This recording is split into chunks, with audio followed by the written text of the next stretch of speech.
Africa 2.0 is an initiative by a group of 200 approximately young Africans between 25 and 45, aimed at setting up a vision for 2020 for Africa by mobilizing the international community, the African leaders, and civil society. So you have included all African countries in this program? We have 35 nationalities so far. And how many members up to now? In which year were you founded? We were founded 6 months ago as a result of an event that we created to set up the basis. And we have 35 nationalities represented. Mm-hmm. And we've been very active in different fields, and we have identified some key pillars. Okay, so it's young leaders in between 25 and 45. Mm-hmm. And are you focusing on certain sectors to bring Africa ahead? Yes, we have identified 10 pillars that we believe are going to be the foundations to ensure the leapfrog of the continent. And among those 10 pillars, you have food security. Africa, basically, you can put on the African map, you can put the US, China, India, and Western Europe just on the landmass of the continent. So this could be the global food basket.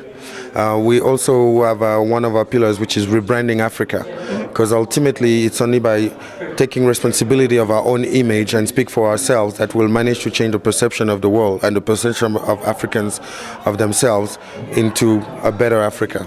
What do you exactly provide? Like the young leaders that become members, like do they get training, support? Do you match them with potential investors? Is it more a club? Like what exactly do you provide? Africa 2.0, first of all, is an advocacy group in the sense that we all agree that we're going to push a certain agenda.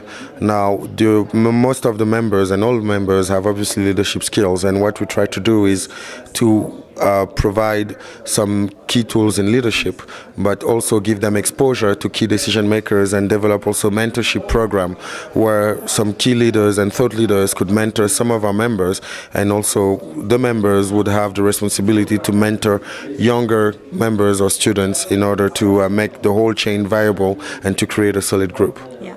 Are you also represented somehow in the US or in Europe? Yes. With whom do you work together? With whom do you seek to work together? Look, we involve the diaspora quite a lot.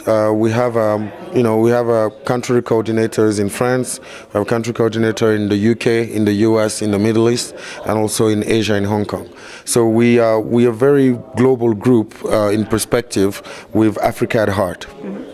You told me that you grew up in Paris, but originally from Cameroon. What is your personal background, and what was the origin that you started this initiative? You know, I was lucky enough. I was born in Cameroon, in the western part of Cameroon, and I had the exposure. I studied in Paris, etc. And I made a promise to myself when I arrived, when I was still, a child in Europe. I promised myself that one day I'll go back to Africa and try and make a difference, because I considered myself lucky. And if I don't do it, who else is going to do it? It's also my responsibility.